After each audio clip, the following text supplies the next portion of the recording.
let me use Hell Week. This is a perfect example. Hell Week's 130 hours.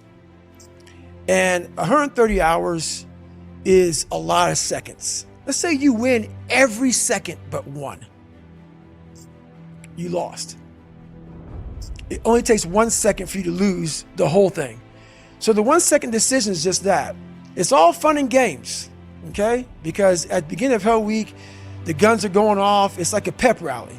So you're fucking hyped up and your boys are linked arms and you're getting sprayed and it's like a fucking pep rally.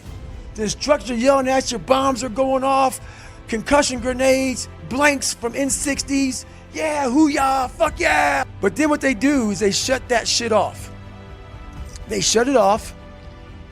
All that hoo-yah, all that hype gets real quiet. And they march you out to that surf zone for something called surf torture. That water, that Pacific Ocean is cold as shit. So no more pep rally. You're now in your head. You're linked arms with, your brothers beside you. You don't know if they're gonna be there long or not. You don't care. You think about yourself. You lay back, and that first wave hits you. Your mind goes straight from hour 2 all the way to hour 130. You can't process 5 days of this shit.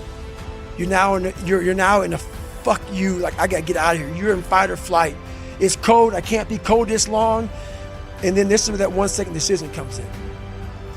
You forgot every reason why you wanted to be there.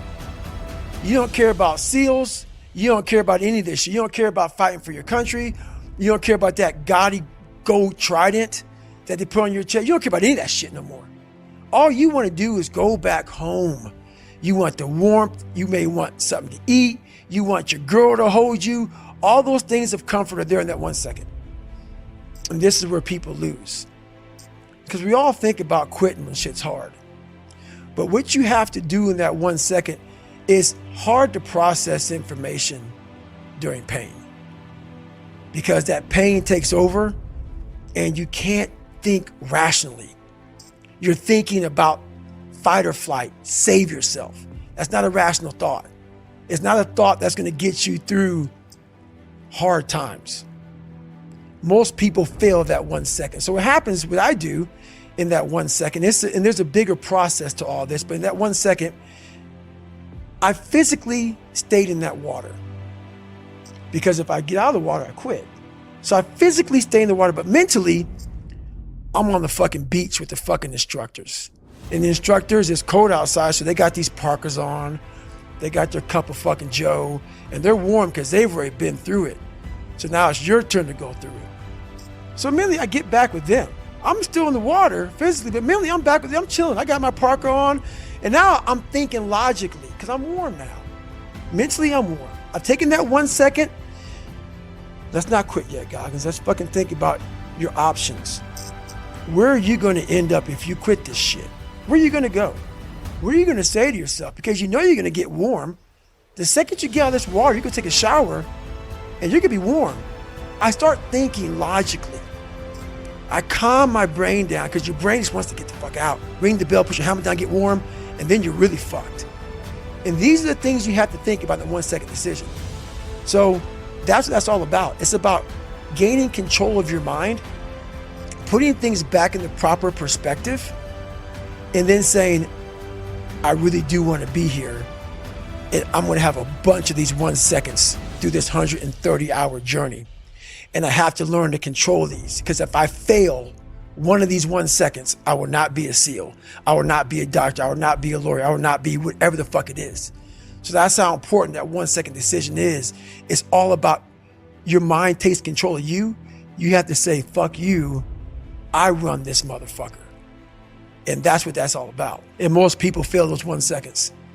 And then that 1 second leads to 20 years, 30 years, 40 years of fuck. I have people who have been through training with me, Ranger School, SEAL training, Air Force training, and I get calls from them today, and they have great lives. And all they talk about is how they failed in that one moment. And they can't even enjoy their life now because they're now warm. They're now warm. There's no more suffering. There's no more suffering for me either. And we're in the same boat now. but you're thinking about what you could have been. I am exactly what I should have been. And that's where people start to lose it. Because now I realize that in that 1 second. I go through all that. I know how it's going to feel because I failed so many times before. Failure is the ultimate thing, man. I failed so many times before. That's why I don't look at failure anymore as failure. I look at it as my first, second, and third attempt. So that's what that's all about, man. At the end of the day, I ask myself one question: can I take one more step? And usually the answer is yes. So if you can answer that question and not take another step, that is real failure. That is real quitting. So a lot of people can take one more step, but they choose not to. I don't know if you can take 2 steps. You got to answer that question after you take the first step. But I can always take one more step. So if I choose not to, that's on me. And I got to live with that.